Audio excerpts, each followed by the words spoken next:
করতে চাচ্ছেন, যাদের তওবা করার ইচ্ছা আছে, জীবনের গুনাহ মাফ, তাদের জন্য সারা চলছে প্রথম শর্ত নামাজি হতে হবে। আর নামাজি মানে আল্লাহ ছাড়া আর কাউকে সিজদা করা যাবে, জোরে বলেন যাবে। ওয়াতু যাকাতা, রব্বুল জালাল মানে হাবিব তোর উম্মতকে যাকাত দিতে বলবি। ওয়াতু যাকা মানে যাকাত দাও, যারা যাকাত দেয় না তাদের তওবা কবুল, জোরে বলেন হবে না। শুধু এই পর্যন্ত না, আরো আছে।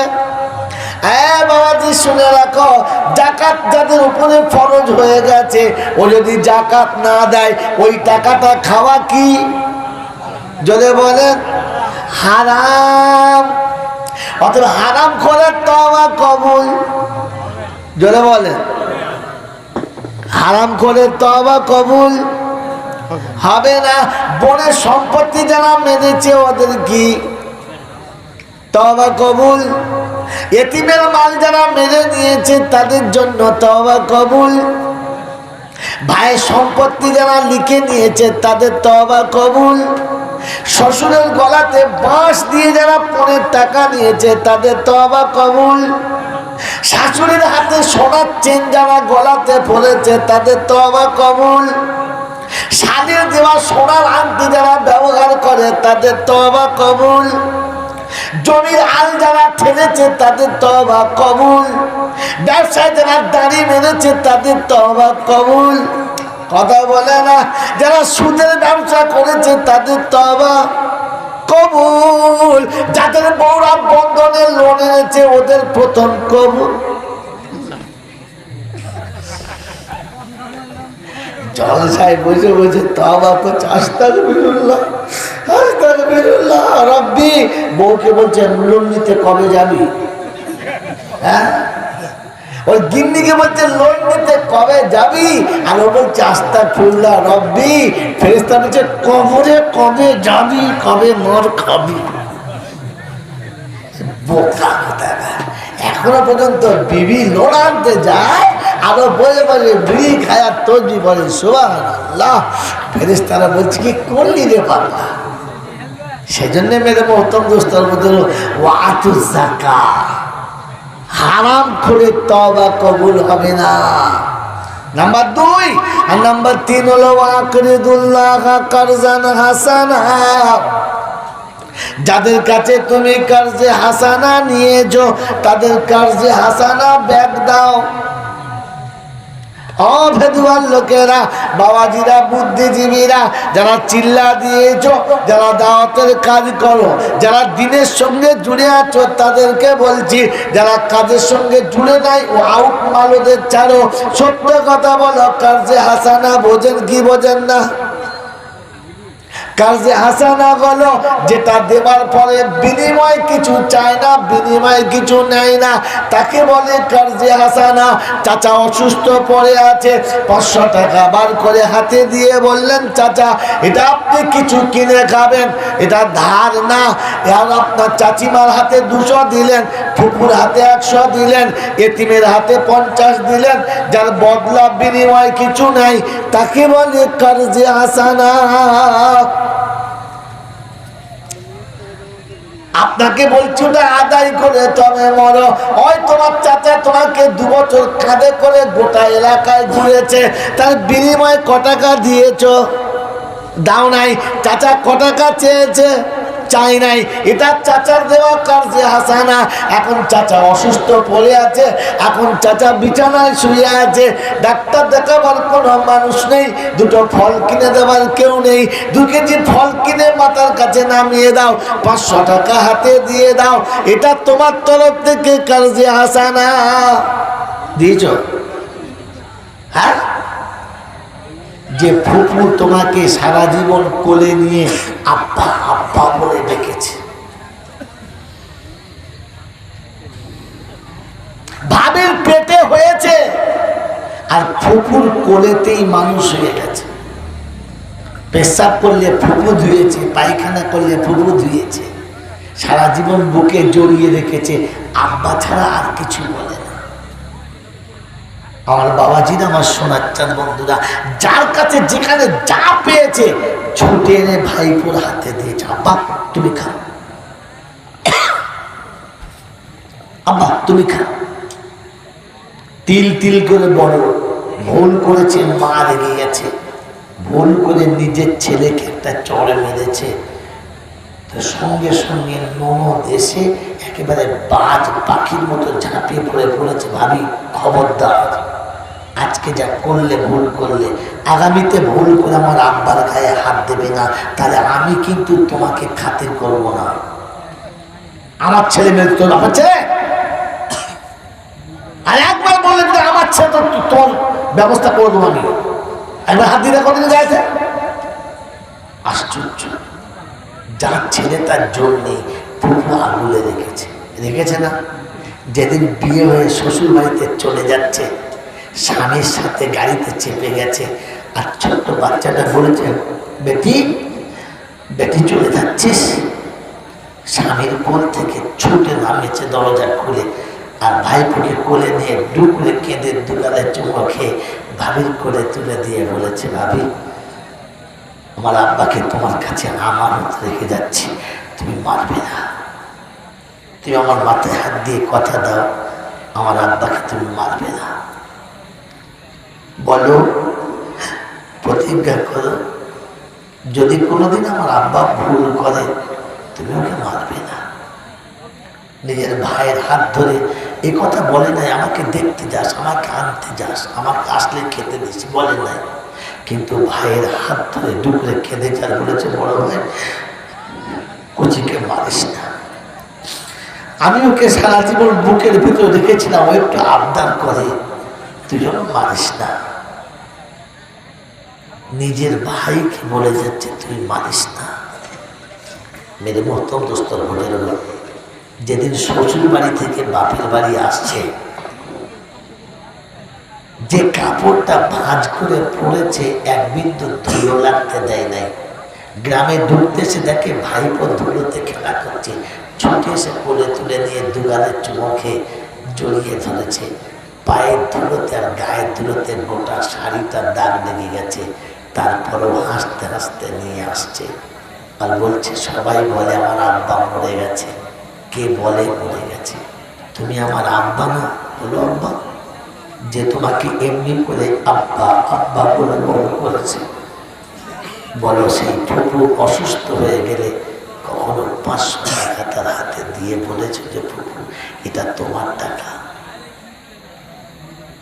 এটা তোমার সেই সেদিনের কার্যে হাসানা, যেদিন তুমি আমার মায়ের কোল থেকে তুলে নিয়ে তোমার কোলে আমাকে মানুষ করেছিলে, তোমার সেই কার্যে হাসানা। রাব্বের জুল জালাল বলে, আমার কাছে দয়া চাচ্ছিস, আগে দয়া ওখানে দেখিয়ে আয়। আমার নবী বলে নাই, ইরহাম ফি দুনিয়া তু আরহাম ফি সামা, মান শাকারান নাস শাকারাল্লাহ। যে মানুষ মানুষের শুকর আদায় করে, ও আল্লাহ শুকর আদায় করে। যে মানুষের শুকর আদায় করতে পারে না, ও আল্লাহ শুকর আদায় করতে পারে না। যা কার্যে হাসানাটা দিয়ে আয়।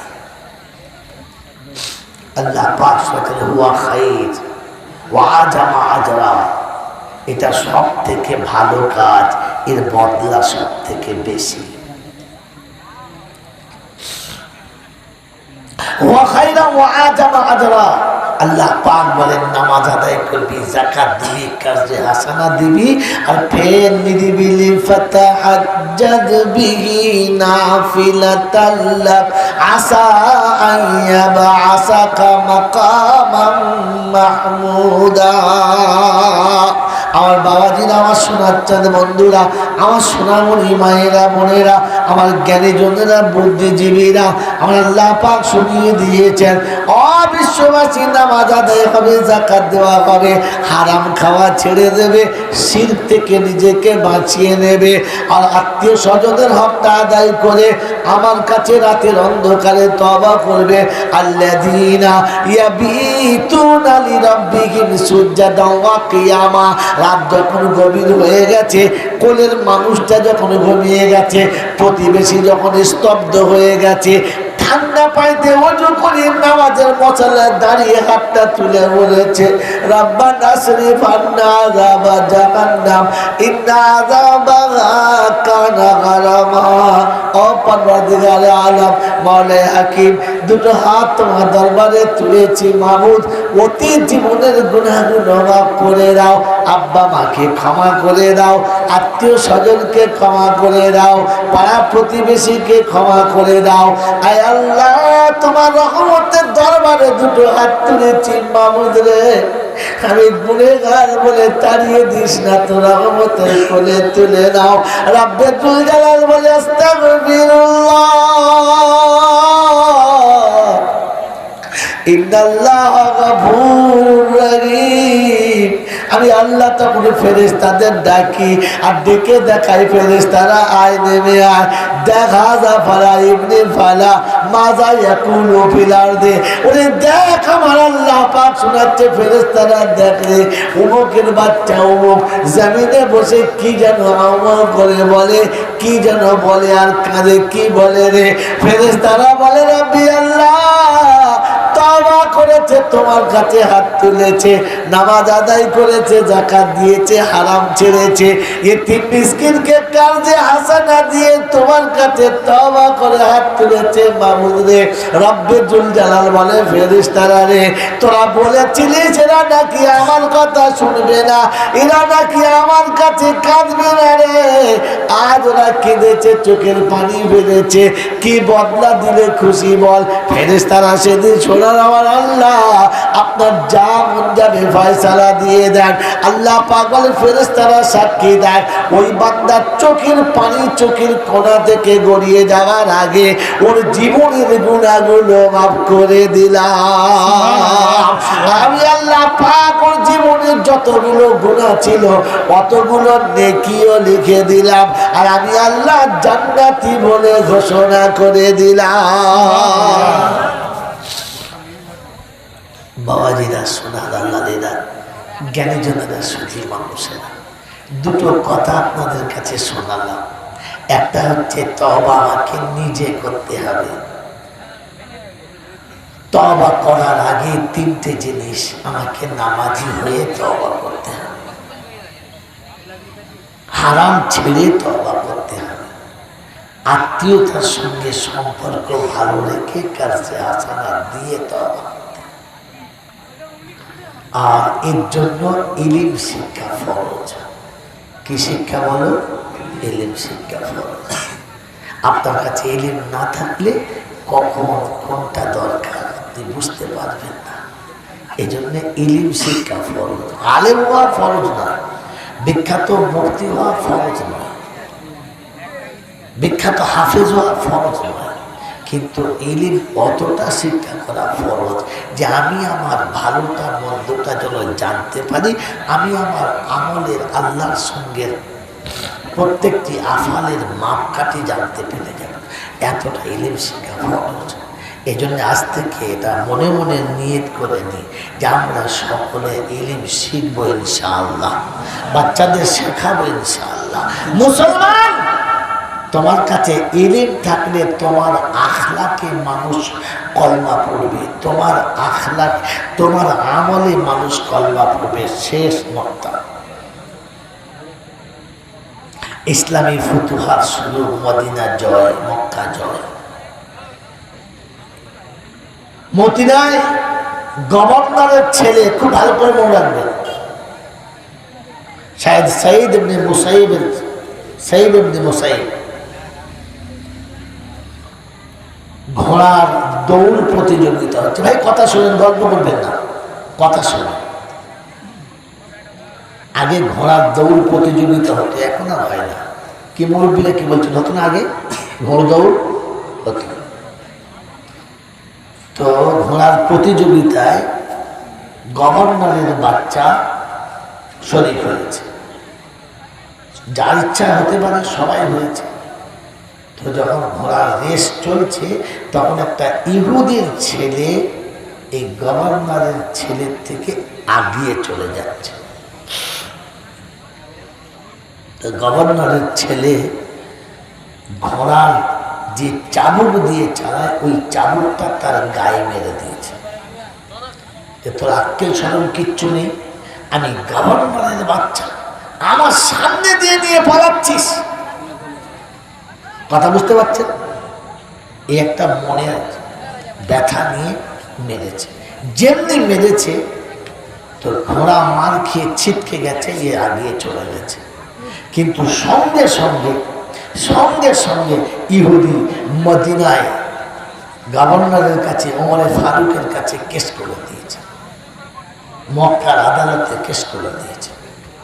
হযরত ওমরে ফারুক কেসটা শুনে সঙ্গে সঙ্গে মদিনার যিনি গভর্নর বললেন, তুমি এসো, তোমার বাচ্চাকে নিয়ে এসো।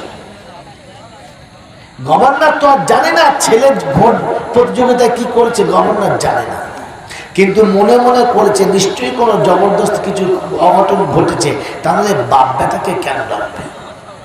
দুই বাপ বেটাতে এসে মক্কায় যখন রাজ দরবারে ঢুকতে যাচ্ছে, তো তখন দেখে ওই ইহুদি তার বাচ্চাকে নিয়ে বসে আছে। বাপ তো আর বুঝতে পারে নাই, বাপ তো আর বুঝতে পারে নাই, কিন্তু বেটা বুঝতে পেরেছে এই মাল মনে হয় আমাদের বিপক্ষে কোনো কেস করেছে। কথা বুঝতে পেরেছেন? কেস করেছে। দুজন চলে গেছে।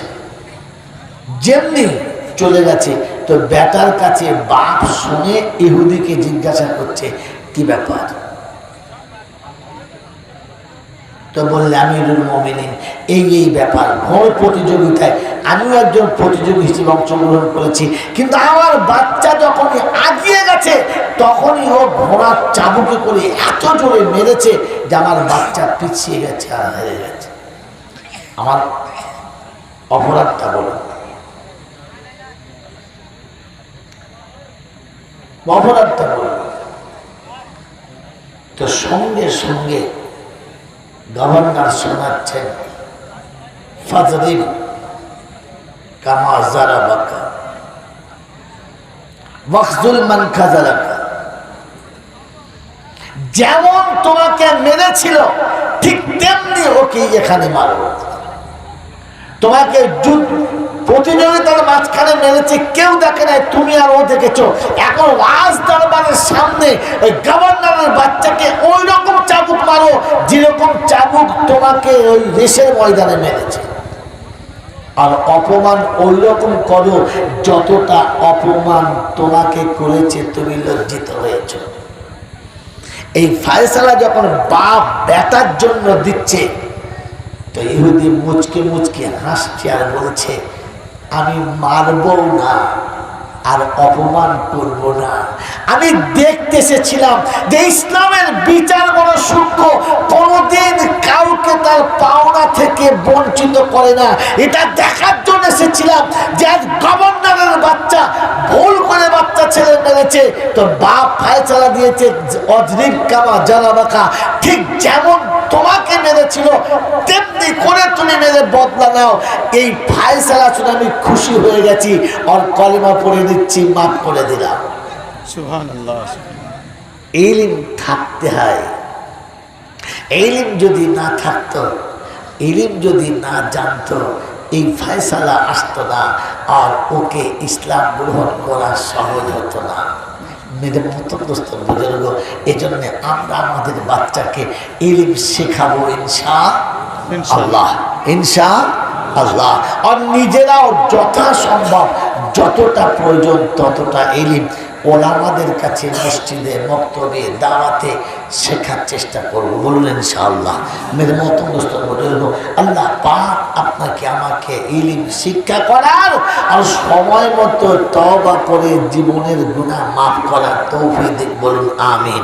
মেরে মতো দোস্ত বুজুর্গ, ইলম শিক্ষা করার জন্য মারকাজের দরকার, আর সেখান থেকে আপনাকে আমাকে ইলম শিক্ষা নেওয়া দরকার।